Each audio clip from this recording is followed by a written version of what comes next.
Welcome to the writings of Patrick S. Smith.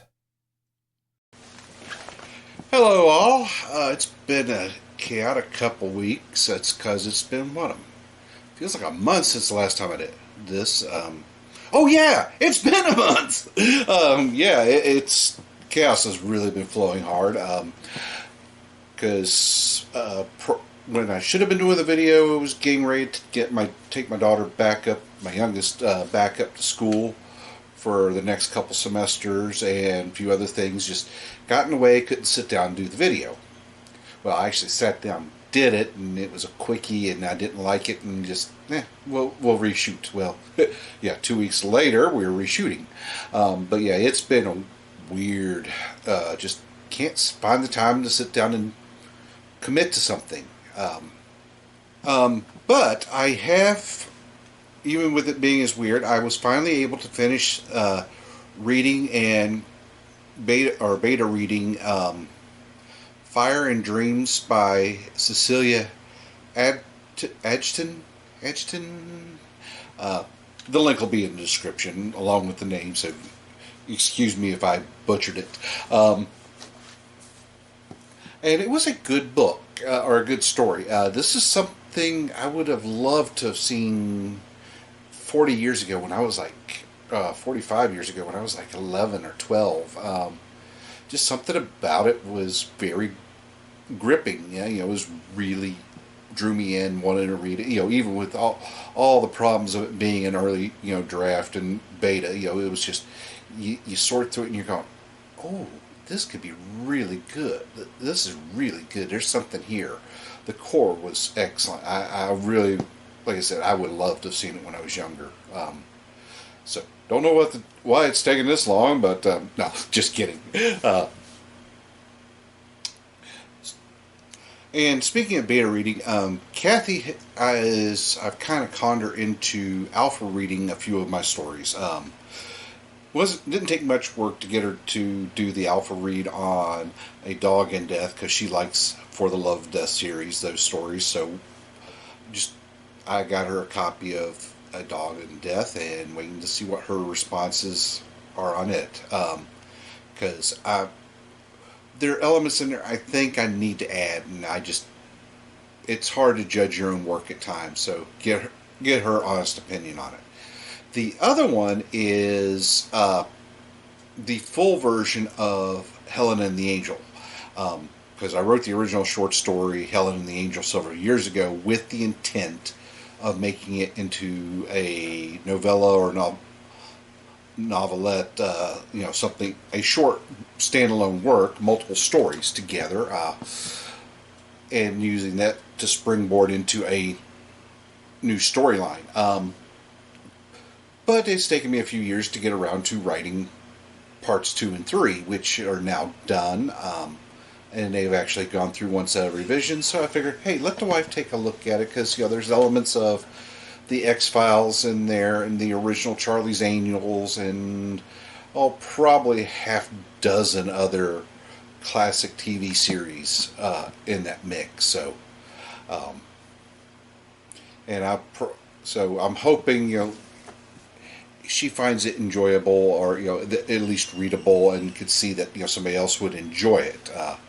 Particularly if you are into that paranormal research thing, where you're actually looking for the hard science and not the voodoo stuff, as I'll call it sometimes.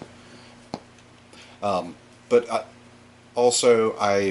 because of the time between the last video and this video, I was able to go through the feedback I got for naming the series, the beta reads there, and do yet another revision, which is done.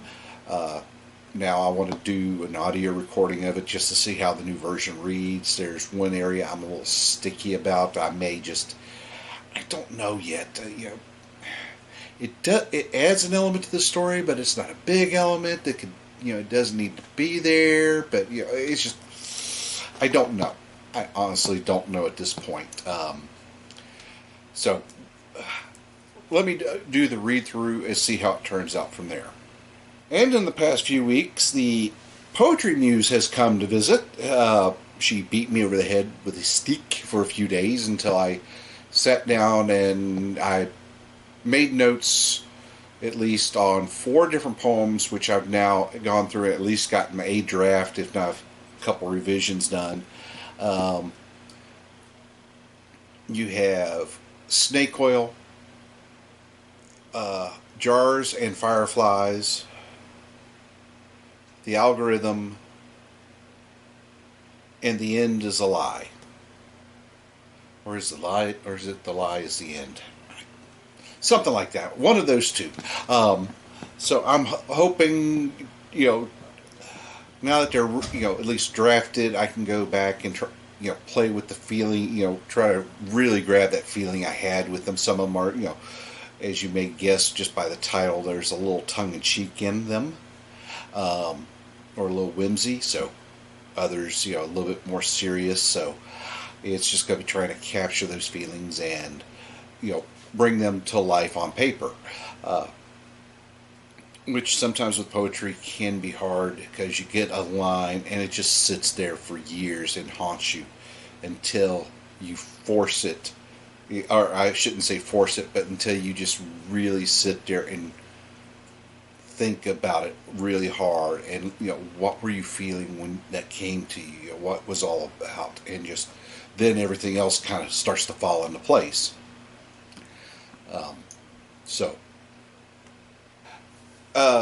And we are roughly 6 to 7 weeks out from the release of My Time Among the Elves. It is available for pre-order on Amazon and a lot of other book sites, so be sure to grab you a copy.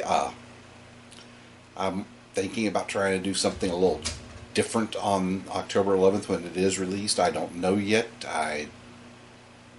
I may go out on location and shoot the video. I may curl up in a little ball. I don't know yet. I may go get a stick and beat myself. I don't know.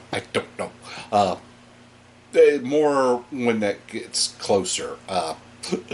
But you can also follow me on Substack, Ko-fi, and feel free to drop a little something in the jar on Ko-fi if you like what I do. Please like and subscribe, and I'll see y'all later. Bye. Thank you for listening. If you enjoyed this, please like and subscribe. You can find more of my books on Amazon.com. Also, you can find more of my stories and poems at patricssmithauthor.wordpress.com. The links are in the description. Thank you.